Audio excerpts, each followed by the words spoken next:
বাবু, এই নাও তোমার কফি। দিয়া কোথায়? দিয়াকে দেখতে পাচ্ছি না।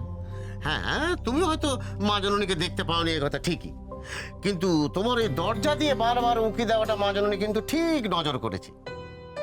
তাই তো আমায় বললি, বিপিন দাদা ওনাকে গিয়ে কফি দিয়ে এসো, উনি হয়তো কফি খাবে। সত্যি মা জননীর একেবারে সব দিকে খেয়াল, তোমার কখন কি প্রয়োজন ঠিক যেন সে বুঝে যায়। তা কফিটা তো সে নিজেই নিয়ে আসতে পারতো, তোমায় দিয়ে পাঠালো কেন? কি এমন কাজে ব্যস্ত? না না বদ্দাবাবু, তুমি মা জননীর উপর ওভাবে রাগ করো না। হাজার হোক মা জননী হলো কি এ বাড়ির বড় বউ, তার কত দায়িত্ব বলো দেখি। তার উপর মাকে সে কথা দিয়েছে, মেঘ বৃষ্টি তাতে দেখাশোনার দায়িত্ব সে নেবে।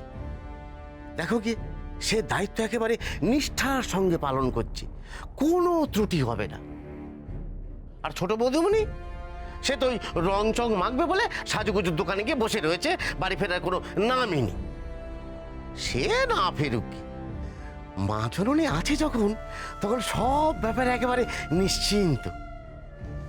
কি জানো বদ্দদা বাবু, এতদিনে বাচ্চাগুলো একটা ঠিকঠাক লোকের হাতে পড়েছে। আমার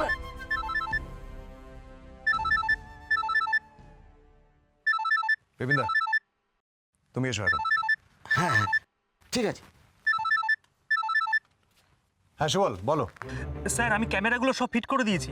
কাল যখন সুখীকে ডাক্তারবাবুরা পরীক্ষা করবেন তখন ভিডিও হতে থাকবে, আর কোনো রকমের গড়বড় করলে ক্যামেরায় তা ঠিক ধরা পড়বে।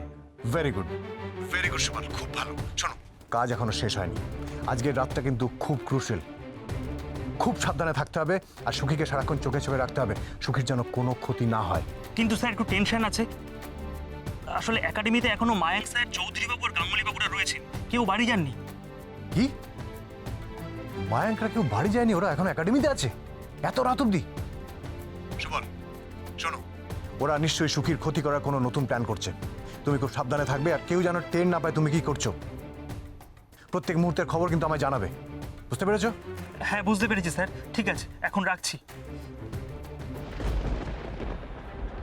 সুখীর ওপর এবার কোন দিক থেকে আঘাত করবে মায়াঙ্ক, আমাকে জানতেই হবে।